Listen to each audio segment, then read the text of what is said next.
Sabe que eu tenho um exercício que eu costumo praticar com muita regularidade. Quando eu estou caminhando num local com muita gente, na rua, numa avenida, no shopping, enfim, qualquer lugar, e cruzo por anônimos, eu olho para aquele anônimo e fico pensando como é que eu veria aquela pessoa que eu chamo de anônimo ou parte de um cenário. Porque pra gente o anônimo não é muito diferente de um poste, de um muro, de um carro que passa. São peças de um cenário. Mas se eu mudasse a minha perspectiva e tivesse um relacionamento com aquela pessoa, um vínculo, fosse filho daquela pessoa, fosse amigo, fosse marido, fosse, enfim, como é que eu veria aquela mesma pessoa que para mim significa um anônimo passando no meio de uma multidão? Isso porque as pessoas apresentam pra gente somente um aspecto do que são. Nós mesmos temos muitos aspectos, muitas caras que vão se transformando durante o dia. E eu não estou falando de falsidade ou de máscaras, necessariamente que você coloca. Mas, por exemplo, você lidando com um amigo é diferente da maneira como você lida com a sua mãe, com seu pai, com seu filho, com a sua esposa, com seu marido. Nós vamos nos adequando porque nós somos muitos. Nós somos aquele que lá atrás, há 5 anos, há 10 anos, há 20, há 30 anos, viveram determinadas experiências e que ficaram no tempo. Outro dia eu estava fazendo esse exercício. Cadê aquele cara, no meu caso, que aos 12 anos foi no Aeroclube de São Paulo para voar, para ver como é que funcionava, para começar a voar. Aquele menino que chegou ali meio inseguro. O meu pai dizia, vai lá, fala com o seu Anésio. Aí eu fui lá falar com o seu Anésio, fui ver como é que funcionava. Isso já me desencadeou tantas coisas legais depois. Onde é que está aquele menininho? Eu estou falando literalmente, aquele corpo, aquele cabelinho. Em algum lugar dentro de mim. Aquele olhar que aos 12 anos se projetava naquela experiência foi se dissolvendo na evolução, na mudança do corpo, da mente, da maturidade. E de alguma maneira eu, especialmente nos meus aniversários, mas eu sempre faço isso, eu tento recuperar essa essência que mora em mim. Eu sou todos, eu continuo sendo aquele menino de 12, ou com 12 anos, ou com 10, ou com 20, ou com 30. Aos 40 continuo sendo.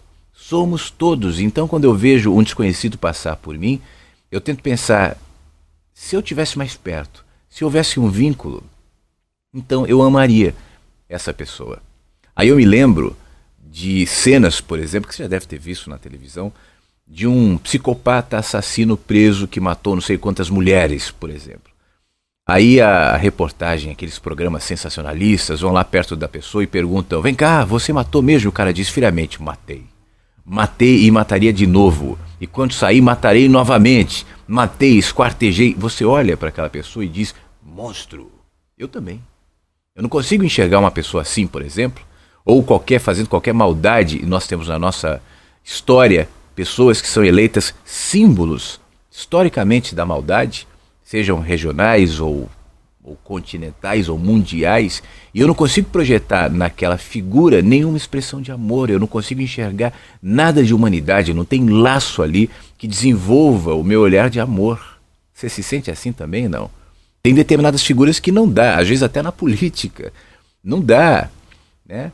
Mas aí eu me lembro, quando eu vejo aquela cena, aquele cara frio na delegacia, tal, da porta da delegacia abrindo e entra uma senhorinha chorando.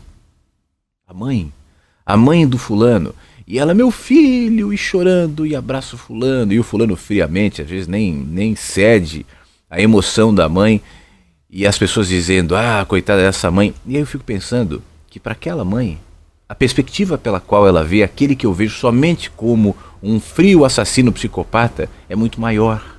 Naquele momento, ela não está abraçando o frio assassino psicopata, ela está abraçando o menino de 10 anos que talvez um dia apareceu no quarto dela dizendo, mãe, eu tô com medo, eu vi um barulho no quarto. Ou então quando ele era menor e disse, mãe, chorando, vem pra cá, minha perna. E ela foi fazer massagem na perna que estava crescendo, se desenvolvendo. E ela ficou lá e aquele menino dormiu. E talvez ela tenha ficado alguns minutos na cama olhando pra carinha adormecida daquele bichinho ali, projetando tantos sonhos e amor para aquela criança que vivia sob os cuidados dela. Ou para adolescente que depois na escola brigou e ela ficou mal com aquilo, foi à escola para tentar entender o que houve, e o menino se escondeu atrás da mãe, apesar de já adolescente, e ela percebeu ali um traço de humanidade, de fragilidade, de inocência ainda, naquele que voltou ralado para casa porque brigou, e todos aqueles, e todas as experiências que foram apontando para aquele dia, naquela delegacia, com uma equipe de televisão em volta de um frio e psicopata assassino que matou não sei quantas mulheres, e agora a mãe chora e diz: cadê o meu filho? Tá lá, perdido no meio daquele cara que eu, olhando pela televisão, digo: assassino, safado, tem que morrer. Você consegue entender isso que eu estou querendo dizer? O que eu quero dizer é que tudo depende da perspectiva de onde você olha. Uma pessoa que você vê e não sabe o que é ou quem é, e talvez aponta algum tipo de julgamento de má impressão, de mau humor, de antipatia, e que revelam muito mais sobre você do que sobre a pessoa. É de onde você vê que você projeta todos os seus olhares, seja para o anônimo que vira amor, ou para o amor que vira ódio, ou para a vida de maneira geral. De onde você enxerga esse ponto onde você está agora, alimentado pela sua cultura, pelo seu olhar, pelos seus valores, as suas experiências, a sua inflexibilidade em sair desse ponto, é que fazem com que você, até por segurança, até por proteção, pense que saiba. Eu sei quem é você, eu sei quem é o outro, eu sei o que é a vida, eu sei. E aponta eleito ou talvez alimentado pelos absolutos que você chama de Deus, que você chama de amor, que você chama de verdade, que você chama de moral, bons costumes ou do nome que você quiser. Eu sei, eu sou intelectual, eu sou inteligente, eu sou religioso, eu sou isso, eu sou aquilo. E se esconde atrás das potencialidades, das bilhões de possibilidades que cada humano, cada experiência, cada situação traz. O que você vê revela onde você está.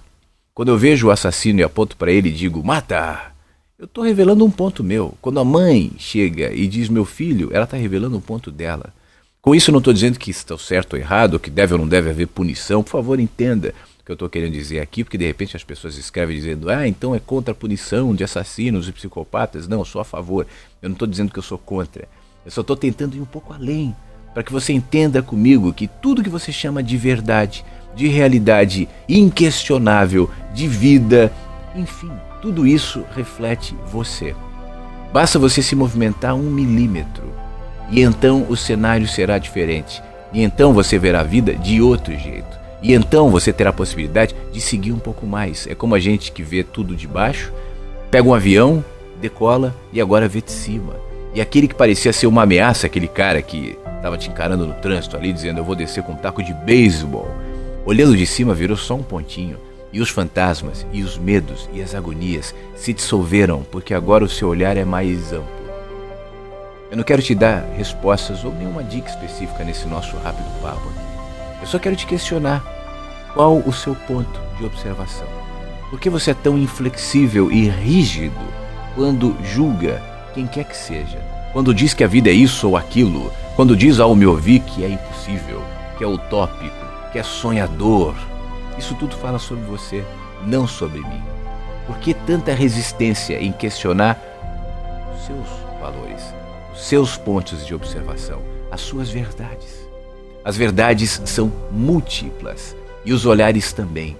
Cada experiência da vida carrega em si bilhões de significados em potencial, porque é só você que pode projetar em alguém, ou numa experiência, ou no que quer que seja, o significado que lhe habita. Como você enxerga a vida, como você enxerga o mundo, como você descreve a realidade. Não diz nada sobre a realidade, mas diz tudo sobre você. Pense nisso e até a próxima.